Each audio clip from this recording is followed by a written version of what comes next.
Ladies and gentlemen, welcome back to On the Mic. Mike King here. This is the Lori Jennings. So my friend LJ is in the building. Welcome back to the program, ma'am. Thank you. You are the favorite. Well, you're the only tech headhunter that I know, but you do it different. You are a champion in the community. Really quickly, tell folks who you are and what you do. Well, thanks, Mike. I'm Lori Jennings. I'm the founder of Jennings Pro Search, which is an executive IT recruiting firm. It focuses on senior technical and leaders in the tech space. Alrighty. You always continue to bring stellar talent here with you. So who do you have today? So I've got my good friend Sonali, who I've known, we were just talking about it, for about 15 to 20 years. We met through Women in Tech back in the last recession when we were forming a conference, and we've gotten to know each other over years, and we balance each other out. And so I brought her here today because we're going to talk about AI and what it is, what's ChatGPT and the different other types of AI. What are the ramifications on that, on some careers that it may be affecting, and then how can we prepare? Alrighty, so AI, artificial intelligence. Yep, that's right. It's the things that supposedly makes life easier. And what does it do? Does it take out some of the repetitive things that we do? Is in reality, is that it? So a couple of things. So AI takes out some of the repetitive things. It's also able to process lots and lots of data and is able to predict for you, right? So we are using AI in things like Alexa and Siri. So when Siri understands what you tell her, or Alexa understands what you want to do, that is what they call natural language processing, which is the ability to understand voice and text. How long it's commonplace now. Mm-hmm. How long ago were the early adopters? You see, I learned that term from a while back, the early adopters. But those are people who really live on the cutting edge of making things happen. When did that happen? Was it in the 80s? So AI has actually been around for quite a while, but we've had AI winters because the sort of the imagination was out ahead of the technology, right? But finally, I want to say around 2018, 2019, computing power, so the processors, the cloud storage, all of that caught up with AI techniques, and that's when it sort of really accelerated. One of the great parts about having your own show and having experts here, ma'am, could you explain? The imagination was ahead of, so we're thinking of things first, and then we have to do the technology to catch up. That's correct. So way back when Turing was one of the great technologists, and they devised something called a Turing test, where they would sort of try to assess whether an answer was being given by a human or a machine.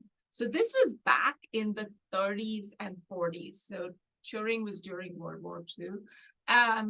So like I said, the imagination was way ahead of technology. So technology had to sort of computing power had to catch up, processors, storage, speeds had to catch up. Lori Jennings, that kind of stuff right there worries people. You know, a lot of times when people like, well, the robots are, that's extreme. The robots are going to take over, because we've seen in certain instances, whether, you go to self-checkout and all those things, the technology has replaced people. So Lori Jennings, from a training perspective, what does a person need to do so that they are not extinct on the sidelines looking for the next thing because they become obsolete? Well, I think they need to upskill in some ways, because again, it's a lot of repetitive tasks. And I've started to use ChatGPT in the last week or so. I'm a little late adopter to some people, and it's amazing. It's taking things off my plate, that like writing job descriptions and things like that. That's monotonous. That doesn't allow me to recruit. It doesn't allow me to sell. So I think people need to embrace that and upskill. And I want to let Sonali is probably the expert on this. So Sonali, tell us a little bit about some of the areas you think people should be training, upskilling. Okay, one second. You guys are gonna, so you gotta put the training wheels on for me. Mhm. That we all hear this buzz about Chat GPT. Yeah. We as the masses for the most part, don't understand what it is. Ma'am, the floor is yours. Tell us what the heck this is. Okay, so ChatGPT is a part of a type of AI called generative AI, right? So where it creates new things. So basically, ChatGPT is a large language model where they have trained it with a huge section of the internet to understand and predict the next word. So you can ask ChatGPT, literally, as Lori has experienced, you can chat with it and it'll come back in full paragraphs. In English, In English. not in tech, and not in Not that. at all. It's in English so people understand. Absolutely, it is in, it can, actually, it can pass the GMAT, it can pass the law exam. So it can comprehend language and it can answer questions, it can write code, so it can write software. And there is another type called DALI that can create, you can tell it, create a picture of a dog eating pizza in the style of Rembrandt, and it'll render a picture. Okay, ma'am. Where does one get this kind of stuff from? Like, how do I get started to get that kind of help? Okay, so it is totally free. You can use the free version. Go to OpenAI, or you just Google ChatGPT and it'll pull it up, and you can just go ahead and start asking it your questions. We can do it right now after It's the show's amazing. over. So I worked on a job description last week for hours. And then I thought about, wait a minute, what about ChatGPT? I went in and I figured it out. I may be in technology placing people, but I am not technologically, You're not that solid. person. I'm not good. So I went in, found the link and said, can you give me a job description for a director of IT? Within 10 seconds, it had a full job description and it was pretty accurate. And it does, and you have to know what you're doing. I had to read it and make sure it's okay, and then add a few things to it and edit it. But it was amazing. Like Sonali said, it takes the place of that blank paper, like same thing with writing a resume. If you're out there struggling to write a resume, you could put things in there and it can help you start it, and then you could edit it a little bit. I mean, it's unbelievable what it can do. All right, Sonali. Now, for people who don't know, we from the tech standpoint, people writing code. Mhm. That was something some years ago. You had to go write code and all this. Now you're saying ChatGPT writes code.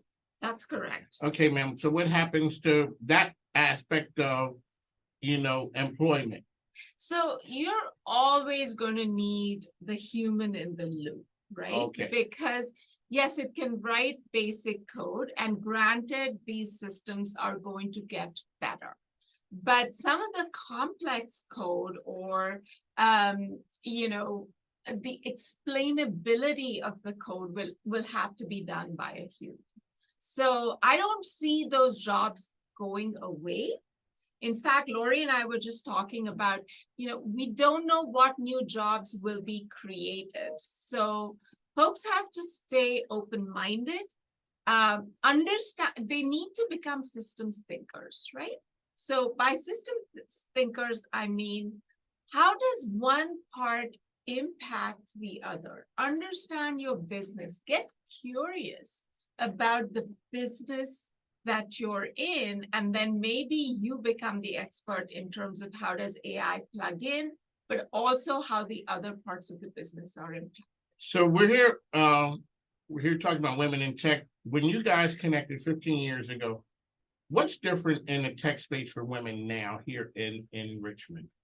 Well, we have a lot more women in tech, I think. It feels like it, at least. I think that's true. I think we've all found each other, and we're working together more now than we were maybe 15 years ago when there were so few of us and we had maybe one job. I think we've realized that together we can go further and we can try to get, instead of just having one slot that a woman fills, we can have half the slots that a woman fill, you know, or, and what do you think? What's your take on it? I agree about the community that we Mhm. built. The other thing I'm seeing is a lot more women are getting into entrepreneurship, so tech Yes. entrepreneurship, which didn't used to be the case. You know, people would go through a company and they thought that that was the only path. The combination, I think, of the artistic side and technology, Mhm. that's definitely Yeah. new. Yeah, we still have a ways to go for sure, so I don't want to pretend as if it's all Oh, great. fantastic. So but, we got there um, now. We're good. Okay, close the door. Yeah, no, we No, still it's have a good. ways. We're to having a go for great time sure. together, I think, as a community. Okay, so one of the parts about having your own radio show or media show is sometimes you get corrected. And I was just schooled a few minutes ago when I was on air. I asked a question that said, how come there were so many Middle Easterners in Henrico? And you said to me, they're not Middle Easterners, they're Indians. Correct. Okay, ma'am, we got to talk about this right here, which is what is it in the Indian culture? Maybe it's the educational part that so many Indians are in the tech space and they're good at it.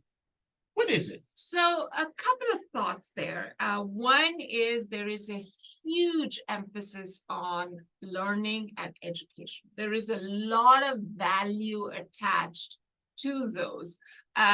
You know, we joke that Indians aren't necessarily good in sports. Their sport is math because they spend a lot of time on education. Really, Is that like really early on? it is very early on, yes. But the other side to it, Mike, is that it is a huge country with a huge population. So even a small, you know, the law of large numbers is that even a small percent of people who are interested in a field end up being a lot of people. So I think it's the combination of those two things. It is intensely competitive, and we have some of the best engineering schools and universities in the world. But it's not just engineering. All of the doctors are they come from there as well. So clearly something in the system is working. I think it is Indian parents value education More than a lot. a lot. And when you say a lot, you are not playing a lot. We're talking way, way, way over the top because you understand what it offers. That's correct. Well, and also keep in mind the people in the US, when you see people from India here, they have to get a visa to get here. And That's right. there has to be a spot for them that they're not taking from somebody else in our country. So it's doctors that we have a shortage of. It's IT professionals we have a Yes. shortage of. So again, there's probably a lot of people in India that may not be doctors or that may not be in We're IT. getting- There are You're not right now. We're Right. getting it back to the right. That is Yes. That is correct. So- Although I have to say, having just been back there, that is changing because, you know, just in terms of the economy, it is now, I think, the third or fourth largest economy in the world. So opportunities right there are growing. So besides being a professor at VCU, you are an entrepreneur. That's correct. Let's talk about what services you bring and can help an organization with.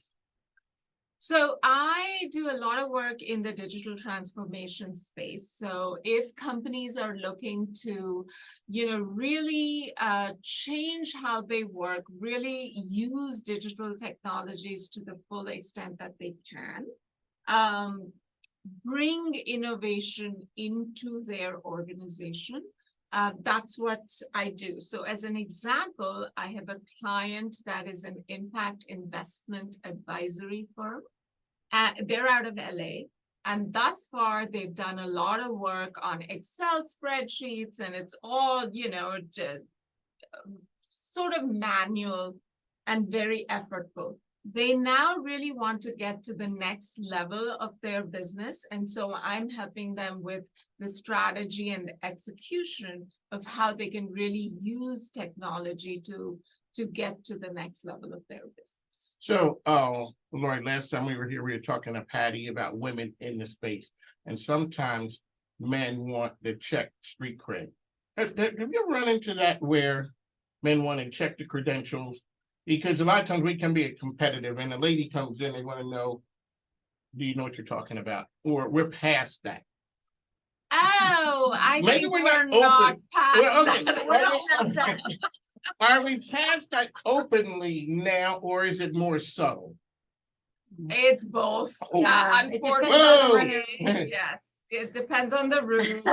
The smarter ones are more subtle, but there are plenty of Neanderthals. You're walking around, dragging around. Yeah, who- Okay. yes, so they will try to you know, sure, but you know, I Starting think to stop. people are people. At the end of the day, it truly, to me, and I think Lori would agree, it really doesn't matter whether you're male, female, where you come from. It's what do you know? How do you contribute? How do you make me feel? And are you a collaborative, person who's good to be with? How can we be human despite all the AI that we're talking about? So Chat GPT Mhm. is not big and scary because you're saying there's always going to need to be the human element. So there has been, so it's not. Oh Okay. Lord. So a lot of teachers are terrified of Chat GPT, right? And because they can write the essays for the kids. So some school districts have banned Chat GPT. The reality, my perspective is Chat GPT is like a calculator, right? So when calculators came into being, we used calculators to do basic calculations. You can use a scientific calculator to do all kinds of advanced math, but it didn't take the thinking away. So I think those teachers, like I would be totally fine if my students use ChatGPT. I'm looking for the quality of their thinking, the quality of their analysis. Are they able to do, sort of critical thinking skills? That cannot be done by ChatGPT.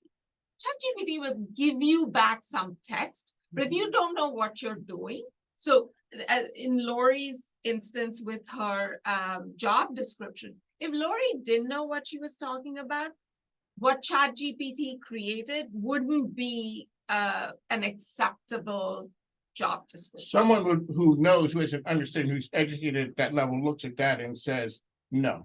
This Yeah, so sometimes I've done a few things on ChatGPT and it came back and it was good, but it wasn't great. So I had to enhance it. I mean, you have to know what you're looking at, right? I thought it was good, but I had to edit it. It's the same thing that you talk about a person looking for a position. Yeah. That you have to find a way to stand out. You have to know your content and tell me what's the most relevant thing that you're doing, not telling me something about 1999. Yes, Mhm. absolutely. Mhm. So girls who are out there, we talk about them in STEM and STEAM and all those things. What are some advice that you would offer to young women who are out there trying to get into your world? Like what's the hot one? What's kind of like what's hot now? What's gonna be the thing 10 years from now? Okay, so first of all, young women, we need you. The world needs you. Because the reality is that the world is going to be dramatically transformed by technology. We've already seen this with the mobile revolution. And we want women to be part of shaping that future, right? You want to be the problem solver. You want to be shaping that future. You don't just want to be a consumer of technology. We want you to be a creator of technology. So young women out there, we need you. We need you to be, part of the solution, right? So what we'd like you to do is really focus on get curious, work on your math skills, math and science skills, right? This whole STEM space. There are lots and lots of, facilities, including the Women in Technology started an annual program for middle school girls to bring them in and teach them engineering and math skills. We call it Techsters. So your schools should be aware of those. For Richmond City, we have even worked with the Boys and Girls Club to bring some of the young women over to Techstars and really get some hands-on skills. For the older kids, I would really look at them to go do some work on projects, learn to work collaboratively with other people, learn to work on teams. There are lots of resources available. You just have to reach out and find them. We want you to be a creator, not just a consumer. So don't just sit on TikTok watching videos all day long. We want you to build the next TikTok. Yeah, and it's all about representation. That's some of the stuff people, a lot of times we found in middle school, we started looking at women in middle school or girls in middle school versus waiting to high school, because sometimes they've already moved out of technology. They've selected themselves out because when they in middle school, they didn't see anybody that looked like them. So it was all guys. And they'd go in and they didn't want to be the only woman in there. And they thought it was, and people would tell them, you're a girl, you don't need to study math. You need to go do whatever. And that's got to change too, I think. We had that same conversation with Lexi a couple weeks Yes. ago. Like, how do you set up an environment that girls feel comfortable Right. to? Because, everybody's in there flexing, the guys are, and it's like, what's the girl doing here? That's right. So that's the thing for us as people that are women in technology. It's important that we all reach down and help bring people up, encourage women, mentor girls, so that they don't fall out of the system because they don't see anybody that looks like them. On the microphone. One of the great parts about, and we're going to go back to your story once again, was what is it? And we talked about immigrants coming here and with the American dream, running faster, working harder, and maybe possibly people who are born here, because this is all we know. And a lot of times immigrants come, their parents come here, like, you got to work the system, you have to work. Touch on that really quickly as we start to wrap up. I think America is the land of opportunity. Obviously, it's not true for everybody. There are different levels of opportunity. But what is wonderful about America and increasingly other parts of the world is that you can reinvent yourself at any age. And, you can retrain yourself. You can go get upskilled. And now, with the internet and what's available on the internet, you don't have to necessarily go the traditional route. Some of my best coders were self-taught. So those that have initiative, those who are willing to work hard, there is always, I shouldn't say always, most often there is a path, there is a helping hand to help you lift yourself up. Obviously, I have to acknowledge the enormous privilege that I've had in my life. So I don't want to make it seem like it's an easy path for everybody. But that's what's beautiful about this country. It's extraordinarily diverse. And you get an opportunity to reinvent yourself. There you go. Ladies, women in tech, it is a powerful thing. And Lloyd, you're uncovering some rock stars. You're bringing them here, but you know who they are. You know them, and they come here and tell their stories about things like people didn't know what ChatGPT was. People were like, I don't know what that thing is. But you're saying from a business standpoint, it can help your business. So if a business owner is out there trying to figure out their way, what they need to do is contact you, because you can help them. Well, what else are you going to do? You sit there trying to figure it out, writing it longhand on a legal pad. You could be that, or you could start working with spreadsheets. And did they see that look on your face when you looked at those spreadsheets and like, oh, Lord? Yeah, we need help. Yeah, you did. They did. Yes, they did. How can people find you out there for all the help you can offer? So I'm on LinkedIn, Sonali Shetty, or I might be on the VCU Da Vinci website. So Sonali is spelled Sonali, and my last name is Shetty. Yes, I've heard every variation of that, I'm sure. but it's Shetty. Oh, okay, so that's about what a person would think it is. They would say that's a little too easy. They would be like, that can't be that. Alrighty, so on the mic, Mike, Lori Jennings, how can people find you out there? Or you can find me on LinkedIn, and that's Lori, Lori, Jennings, Jennings. Or my website is jenningsprosearch.com. Lori Jennings, next big thing on tech space. Would ChatGPT started popping up? What's the next thing that people are going to be talking about? I don't know. I'm here to learn from Sonali. She's this Sonali, visionary. what- She's an actual What's technologist. the next? You're just having sellers. Exactly. So let me, All right, So that's so a Sonali. what is that thing going to be? And I- how was ChatGPT going to buzz? They're constantly improving. So they released it like I want to say last November. They've already brought out the next version. And ChatGPT is one. Google has their own called Bard. So there are a whole host of large language models Microsoft that has are one coming. too, right? Yeah, Right. Microsoft's using ChatGPT. Okay. Okay, so I think AI is going to profoundly change humanity. So I would look out for artificial intelligence. It is going to impact everything, including hopefully solve some of the biggest systemic problems we have, such as climate change. So definitely AI. Blockchain is the other technology that I'm watching very closely, but definitely artificial intelligence. two things. So on the technology piece again, to do those really cutting edge things, you need people who are smarter than the rest of us. Doing that to make it possible. Is that true?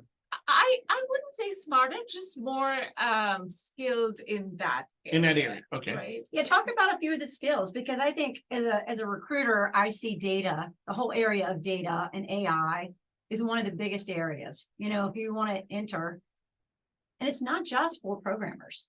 There's a lot of different areas from analysts and things like that. So Sonali, share maybe if somebody's out there thinking, well, I want to do that. What are some of the skill sets they should be trying to master?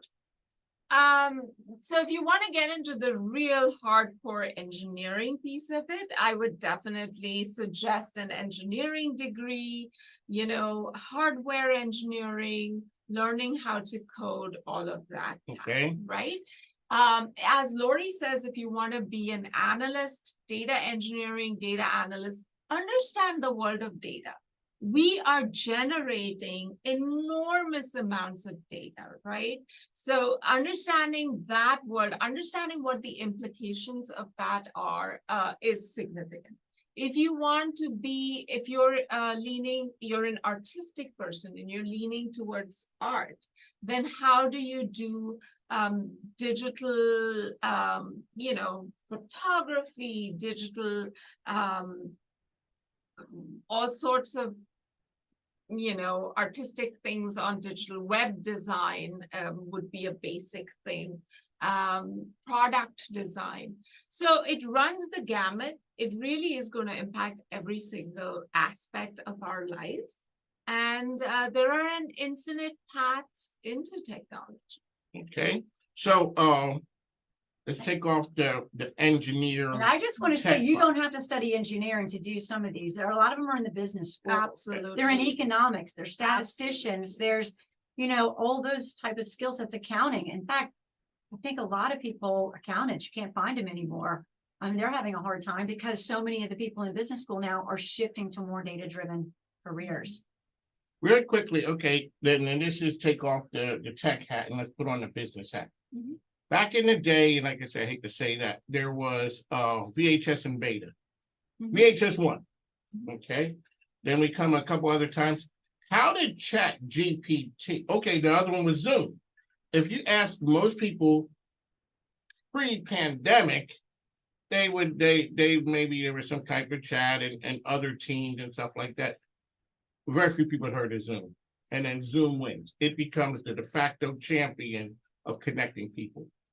How does Chat GPT win as So, opposed to the other ones that are out there? And especially if Microsoft has something, right, that right. they're the big ones. How does their big thing not? And we all are talking about Chat GPT. I love your example of Zoom because Zoom shouldn't have existed, right? Because there was Teams, Slack, blah, blah, blah.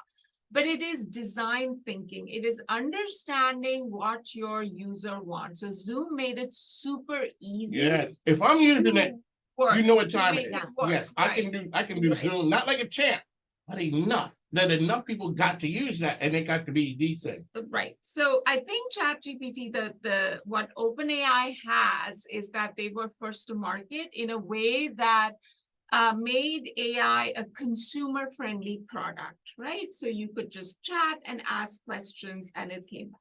Eventually, it is going to be who integrates it with other things. So if Google can integrate it as part of the Google search, then you don't just have a bunch of links, you have an actual answer to your question. Because the point of search is not search, it's find. You are trying to find a response, right? You're not trying to search just to get a bunch of links. So it's going to be accuracy. So how quickly can we get better? How can it be more humanistic and usable? And then what are the services that are going to be built on top of it? So they're actually opening up their what are called APIs to build other products on top of these. So that race of who is going to build more useful products on top of their core technology will determine who wins. Lori Jennings saw that look on my face like, whoa. So you say people don't search to search, people search to find. Isn't that true? That is true. So what we're getting right now is we search, we see a bunch of links. Mm-hmm. You're saying we search, they're going to get, the answer is going to be there. Yes, in 10 seconds. It is so fast. You do not have to go through all those links, which are mostly on Google now, sponsored, they're ads, and then read through all of those links to try to find it. It's ridiculous. It's just there. There you go. That's why we're the experts here. On the mic with Mike Sonali, one last time, how can people find you? On LinkedIn, Sonali Shetty, or at kovadigital.com, KOVA digital.com, or on the VCU Da Vinci website. Really quickly, what kind of businesses engage you? Like, what type of businesses out there that you can help? And just about everyone. I think the very small businesses that are still sort of creating or mapping out their processes are not my ideal client, although I'm always happy to help people figure things out. But it's really the mid to larger businesses that are my core audience. Lori Jennings, how can people find you one last time? Again, Lori Jennings on LinkedIn, Lori Jennings with a J, or at my website, JenningsProSearch.com. There you go. On the mic, Mike. Lori Jennings is here with us. We'd like to say thank you for joining us. This is what we do. We bring game changers to you. People talking about these are the, inquiring minds want to know. And we just did the Paul Harvey, and now you know the rest of the story. We got to go. On the mic with Mike. We got to go. Take care of yourselves. We'll talk to you soon.